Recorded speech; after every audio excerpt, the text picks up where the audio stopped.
Doctor ortho Ayurvedic oil and capsule, अब दर्द भी घुटने टेकेगा। योगी सरकार का बड़ा तोहफा, 36 लाख से ज्यादा ओबीसी छात्रों को मिली छात्रवृत्ति। 9वीं से हायर एजुकेशन तक के छात्रों को मिलेगी छात्रवृत्ति। सालाना 2 लाख या उससे कम आय वाले परिवारों को मिलेगा फायदा। ट्रांसजेंडर को भी मिल रहा योजना का लाभ। उत्तर प्रदेश में वक्फ संपत्तियों के प्रबंधन और पारदर्शिता को लेकर राज्य सरकार और वक्फ बोर्ड बेहद सख्त। केंद्र सरकार के उम्मीद पोर्टल पर चल रहे सत्यापन कार्य के दौरान बड़ा खुलासा। राज्य भर में अब तक 12,000 से अधिक वक्फ संपत्तियों का रजिस्ट्रेशन खारिज। अयोध्या में राम मंदिर में होगा ध्वजारोहण। परकोटा में शिव मंदिर के शिखर पर सीएम योगी आदित्यनाथ करेंगे ध्वजारोहण। 29 अप्रैल शाम 5 बजे होगा ध्वजारोहण। कार्यक्रम की तैयारियों का डीएम ने किया निरीक्षण।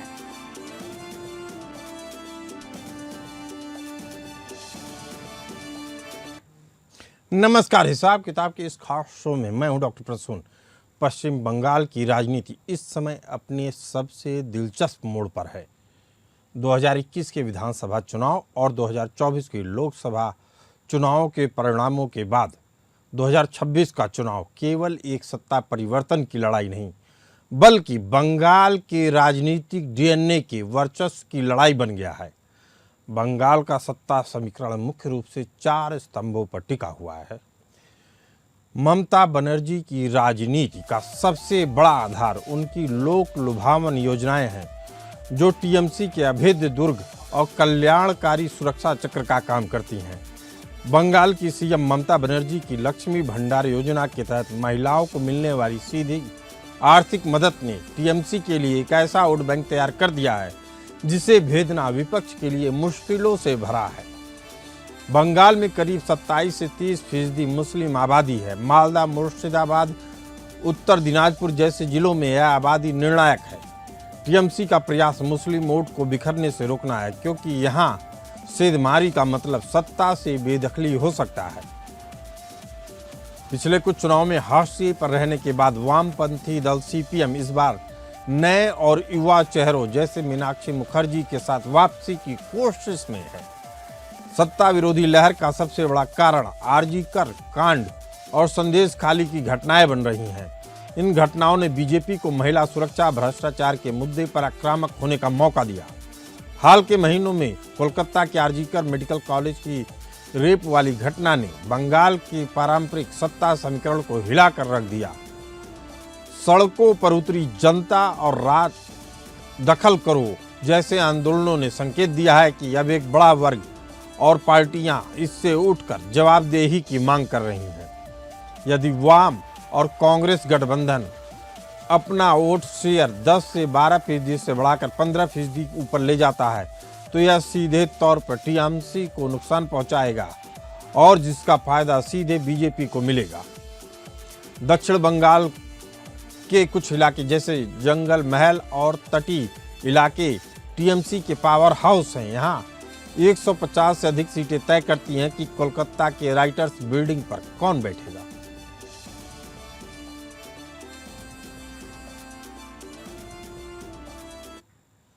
2019 के बाद से बीजेपी बंगाल में मुख्य विपक्षी दल के रूप में उभरी है।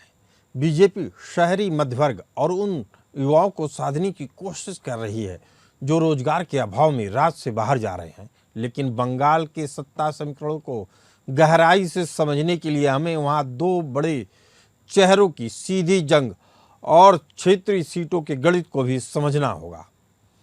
यह चुनाव केवल पार्टियों की जंग नहीं, बल्कि 2 नेताओं के बीच वर्चस्व की लड़ाई है।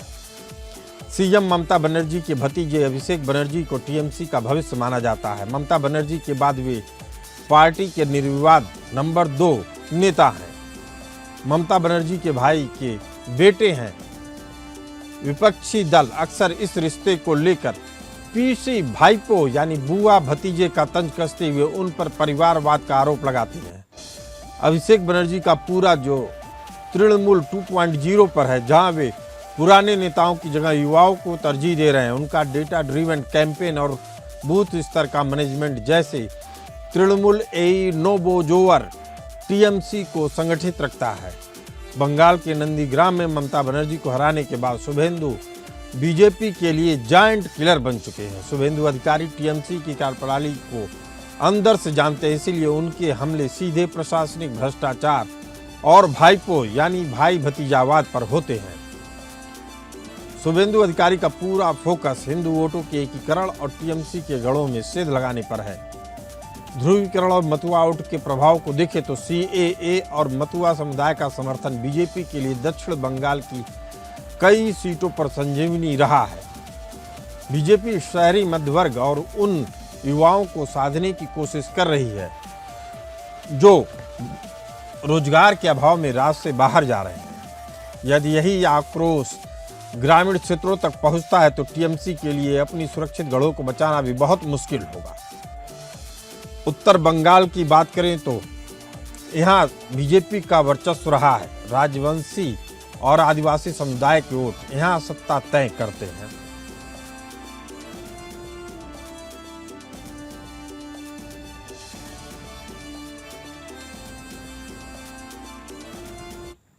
इसी मुद्दे पर चर्चा करने के लिए हमारे साथ मौजूद हैं डॉक्टर मोहम्मद अमीन, पूर्व ज्वाइंट डायरेक्टर इलेक्शन कमीशन, और संदीप चौधरी जी, राजनीतिक विश्लेषक के तौर पे। आप दोनों मेहमानों का बहुत बहुत स्वागत है। इसी के साथ हमारे साथ मौजूद हैं निपुण आलम बयान जी, राजनीतिक विश्लेषक। निपुण जी, पहला सवाल यही आपसे कि अगर लेफ्ट और कांग्रेस गठबंधन का वोट शेयर बढ़ जाता है तो क्या ऐसी स्थिति में रिजल्ट बीजेपी की तरफ आ जाएगा या कोई और सत्ता समीकरण बन सकते हैं? निपुण जी।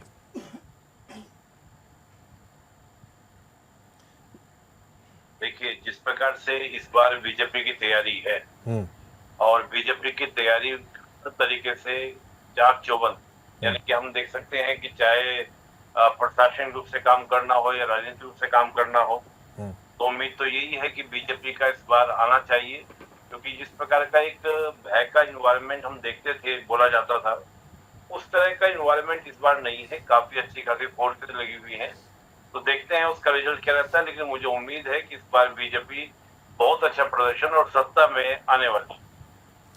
आपको लग रहा है कि कांग्रेस अपने बेस को पाने के लिए जो कोशिश कर रही है उसमें सफलता मिलेगी?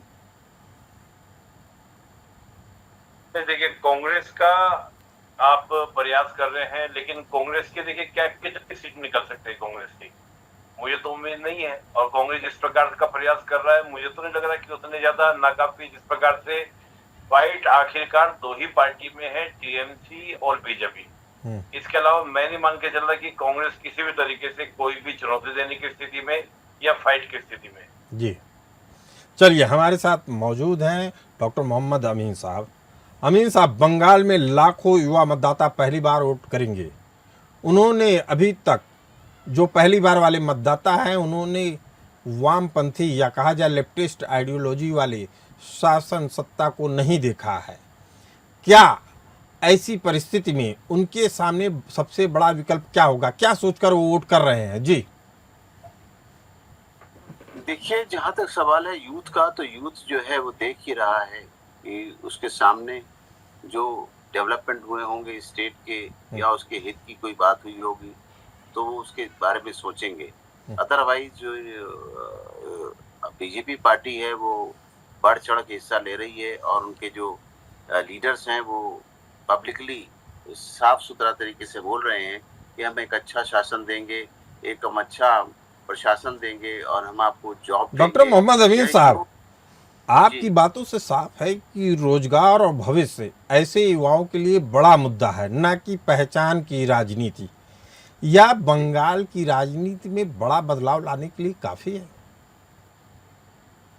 हाँ, देखिए, जब यूथ आ जाता है तो वो जो यूथ का डायरेक्शन है वो बहाव उधर ही चला जाता है। जैसा आपके कई स्टेटों में देखा है, यहाँ भी आपको देखने को मिलेगा कि अब वो पुरानी घिसी पिटी बातों पर विश्वास नहीं करता है, वो प्रैक्टिकली देखता है कि हमें क्या कहा गया और क्या मिल रहा है, क्या हो सकता है। उन संभावनाओं पे वो वोट करेंगे और मैं समझता हूँ कि अगर ये यूथ की डायरेक्शन चेंज होती है तो ये बीजेपी के लिए बड़ा एक पॉजिटिव पॉइंट होगा। बीजेपी के लिए पॉजिटिव पॉइंट होगा, लेकिन ममता बनर्जी के लिए क्या होगा यह जानते हैं संदीप चौधरी जी से। संदीप चौधरी जी, ममता बनर्जी के लिए भवानीपुर सीट इस बार कितनी चुनौतीपूर्ण है? ममता बनर्जी अपनी पारंपरिक भवानीपुर सीट से चुनाव लड़ रही हैं, लेकिन इस बार भी बीजेपी ने उनके खिलाफ शुभेंदु अधिकारी को मैदान में उतारकर मुकाबले को बेहद कड़ा बना दिया। शुभेंदु ने इसे नंदीग्राम रिटर्न्स बनाने की कोशिश की है। जी संदीप जी। देखिए, जिस तरीके से भवानीपुर में शुभेंदु अधिकारी पहुंचे हैं चुनाव लड़ने के लिए, वो इस सीट को नंदीग्राम समझ रहे हैं। पिछले चुनाव में हमने देखा था नंदीग्राम जो शुभेंदु अधिकारी की सीट है, वहां पर ममता जी चली गई थी, ममता जी को हार देखना पड़ा। बाद में वो इसी सीट से जीत करके आई। तो ये बिल्कुल डिफरेंट चीज है। राजनीति में कई बार इस तरीके के सुसाइड होते हैं। मोदी जी के सामने अरविंद केजरीवाल लड़ने चले गए थे, लेकिन वहां पर अरविंद केजरीवाल का कुछ उठना नहीं था। ऐसे कई हिस्ट्री में चीजें हैं। लेकिन जिस तरीके से बीजेपी बात कर रही है सुशासन देने की, महिला सुरक्षा देने की, महिला उत्थान की, महिला सशक्तिकरण की, ये काफी इफेक्टिव हो सकता है। जिस तरीके से बीजेपी ने कई राज्यों में इस चीज के उदाहरण पेश किए हैं। अगर मैं महाराष्ट्र की बात करूं तो अशोक गहलोत ने सैकड़ों महिलाओं का बलात्कार किया, उसके खिलाफ कोई एक्शन नहीं हुआ। अंकिता भंडारी का रेप हुआ, बीजेपी के बड़े नेता पर आरोप लगा, कोई एक्शन नहीं हुआ। ब्रजभूषण शरण सिंह हो सकते। लेकिन संदीप चौधरी जी, अगर ममता बनर्जी को वोट देना हुआ तो महाराष्ट्र और उत्तर प्रदेश और इसकी बात नहीं होगी, बात तो बंगाल की होगी। बंगाल में आरजीकर अस्पताल रेप केस में ममता बनर्जी ने क्या किया? क्या महिलाओं की सुरक्षा को लेकर ऐसी व्यवस्था कि अस्पताल में ही रेप हो जाए? ये तो संदीप जी मुंह पे तमाचा मारने वाली बात है। इस बात को अगर आप वहां के मुद्दे को दूसरे राज्य के मुद्दे पे ले जाएंगे तो उचित नहीं होगा। जी संदीप जी। पुण्य प्रसून जी ये बात इसलिए कही कि बीजेपी ने कहा जैसे हमने दूसरे राज्यों में जैसे नेता और जैसा सुरक्षा का कवच दे रखा है, इस तरीके का भी हम बंगाल को देने की कोशिश करेंगे। हालांकि बंगाल से न कोई नीरव मोदी निकल करके आ रहा है, न कोई ललित मोदी निकल करके आ रहा है। तो ये चीजें अभी देखते हैं किस तरीके से बंगाल को। चलिए ठीक है। निपुण जी, महिला सशक्त करने की। निपुण जी, लक्ष्मी भंडार योजना क्या ममता बनर्जी के लिए गेम चेंजर साबित होगी? क्योंकि इससे महिलाओं को सीधे लाभ मिलता है।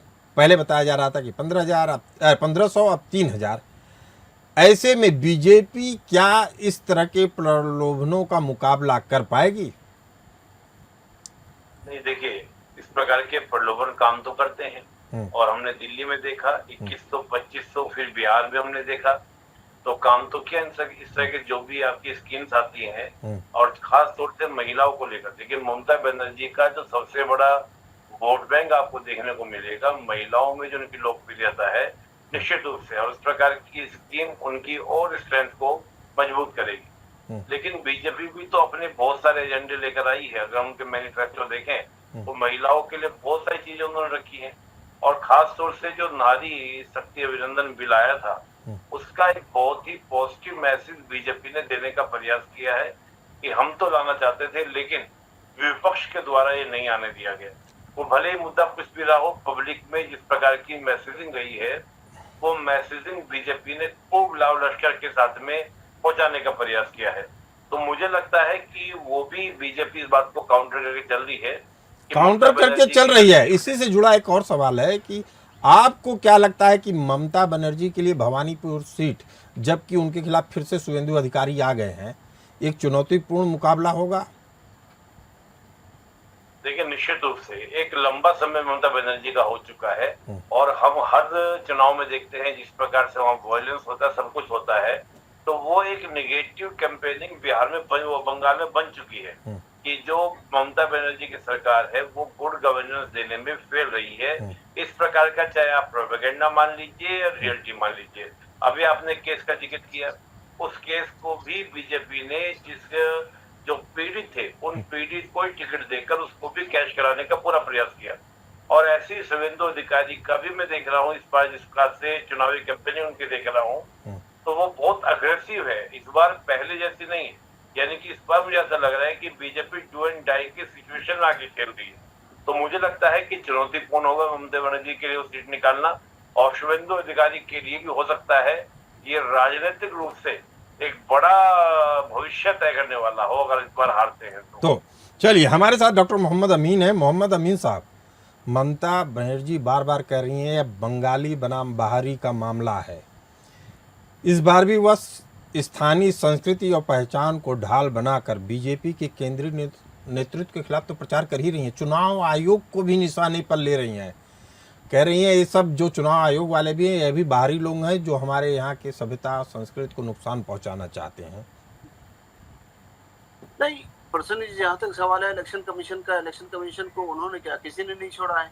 ये तो उसको लेके सुप्रीम कोर्ट तक खुद मुकदमा लड़ने चली गई थी, लेकिन उन्होंने देखा कि सुप्रीम कोर्ट ने वही बातें की जो नियमों के अंतर्गत थी और संवैधानिक थी।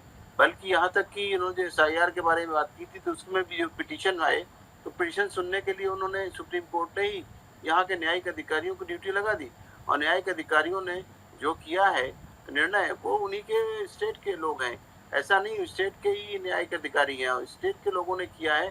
जैसे आप देखेंगे कि लास्ट फेज में 143 सिर्फ आए, लाखों के वोट 143 सिर्फ वेरीफाई कर पाए, और आगे के लिए भी मैं नहीं समझता हूँ कुछ ज्यादा वेरीफाई कर पाए होंगे जो ट्रिब्यूनल बनाया था। लेकिन आप इस बात को देखेंगे कि उनके शोर मचाने से या उनके करने से कुछ फायदा हुआ नहीं है, बल्कि इलेक्शन अपना काम करने की शैली है, सुरक्षा व्यवस्था अपने हिसाब से, ऑब्जर्वर यहाँ पे काम कर रहे हैं, पोलिंग स्टेशन के ऑफिसर्स अपनी तरह काम कर रहे हैं और जो सुचारू रूप से चल रहा है। मैं केवल अमीन साहब केवल एक छोटा सा आपसे जवाब चाहूंगा कि क्या चुनाव आयोग को भी पार्टी बना देने से कोई राजनीतिक लाभ दिखता है क्या राजनीतिक दलों को, क्योंकि वो बार बार आरोप लगाते हैं चुनाव आयोग पर भी?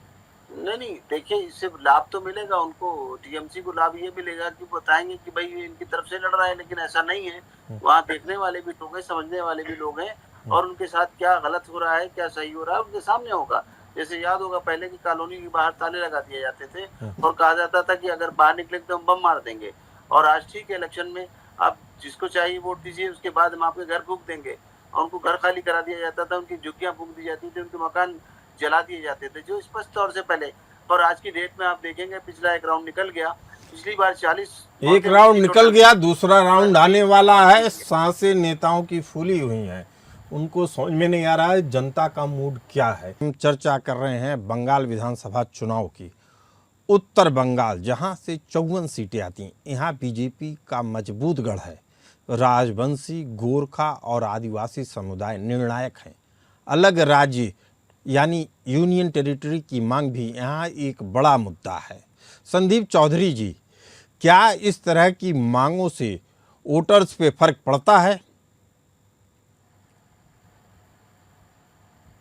देखिए बिल्कुल वोटर्स पे फर्क पड़ता है। हर चीज का क्या माहौल हो रहा है, किस तरीके के स्टेटमेंट दिए जा रहे हैं, क्या मुद्दे बनाए जा रहे हैं। जिस तरीके से ममता जी ने जो मुद्दा बनाया है कि आप बंगाल को देंगे क्या, बीजेपी बंगाल को क्या दे सकती है, कि बीजेपी बंगाल को ब्रजभूषण शरण सिंह दे सकती है, कुलदीप सेंगर दे सकती है, चिन्मय अनंत दे सकती है। इस तरीके का माहौल बनाया जा सकता है जो आज की तारीख में बंगाल के अंदर नहीं है। बंगाल को ललित मोदी मिल सकता है, नीरव मोदी मिल सकता है, विजय माल्या मिल सकता है, जो आज की तारीख में बंगाल के अंदर नहीं है। बंगाल का अशोक खरात मिल सकता है जो आज के अंदर तारीख में बंगाल के अंदर नहीं है। बंगाल के अंदर एक महिला है जो प्रदेश को चला रही है। बीजेपी अपने किसी पिट्ठू को बैठाना चाहती है, मतलब महिला के हाथ में सत्ता छीन कर संदीप जी, आप बेहद मजबूती से टीएमसी का पक्ष रख रहे हैं। मैं ये भी जानना चाहता हूँ, बांग्लादेशी घुसपैठियों के मुद्दे पे ममता बनर्जी क्यों चुप्पी साध जाती हैं?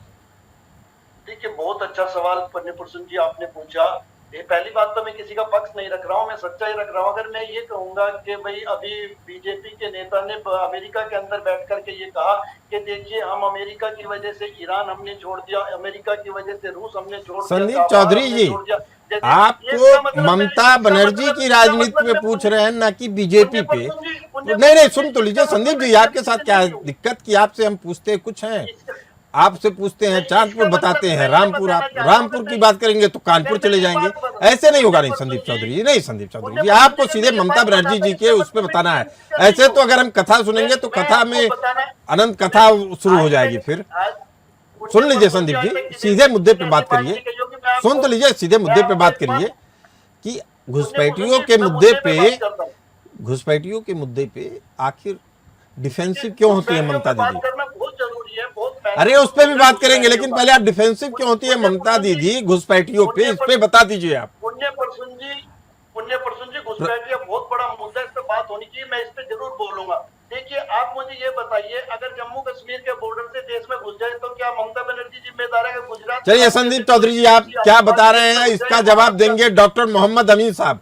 अमीन साहब, ये कह रहे हैं घुसपैठ कोई बड़ा मुद्दा नहीं है, वो तो कहीं से कोई घुस सकता है।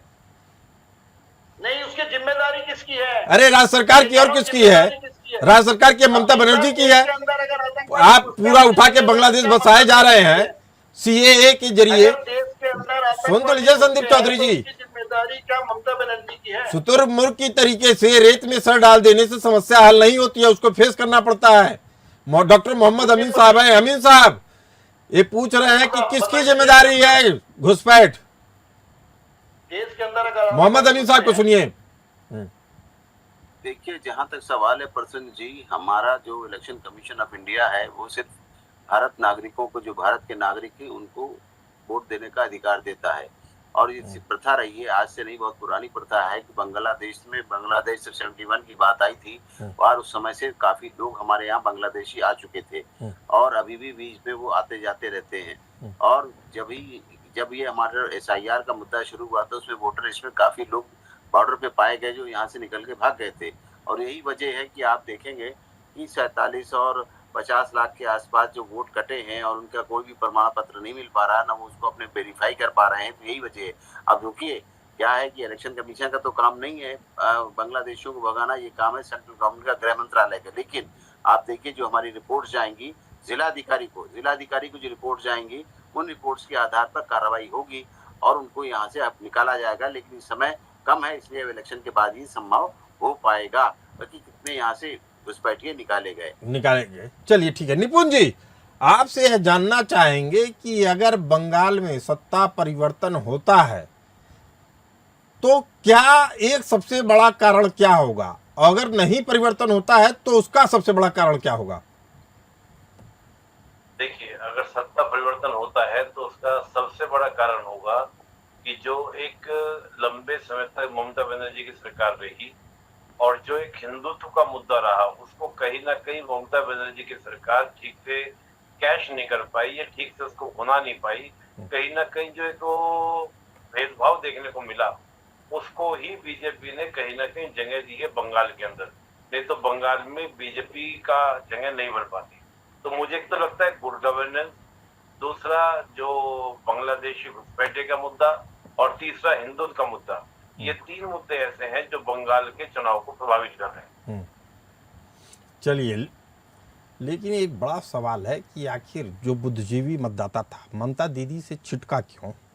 उसका कारण बताया जा रहा है कि कोलकाता उसके आसपास जहां 50 सीटें हैं, आरजी कर रेप कांड जो मध्यम वर्गीय वोटरों को सबसे ज़्यादा प्रभावित किया है, अस्पताल में घुसकर रेप करने जैसी घटना असल में उस विश्वास को तोड़ दिया है। जो लोग सोचते थे कि ममता बनर्जी कुछ भी करें, औरतों की अस्मिता को किसी भी हालत में छेड़ने नहीं देंगी, लेकिन यह भ्रम टूटा है। 2026 का समीकरण इस बात पर निर्भर भी करेगा कि क्या बीजेपी ग्रामीण बंगाल के इनविजिबल या अमूर्त वोट को बदल पाती है, या ममता बनर्जी का माँ माटी मानुष का इमोशनल कार्ड और कल्याणकारी योजनाएं एक बार फिर सभी बाधाओं को पार कर लेंगी।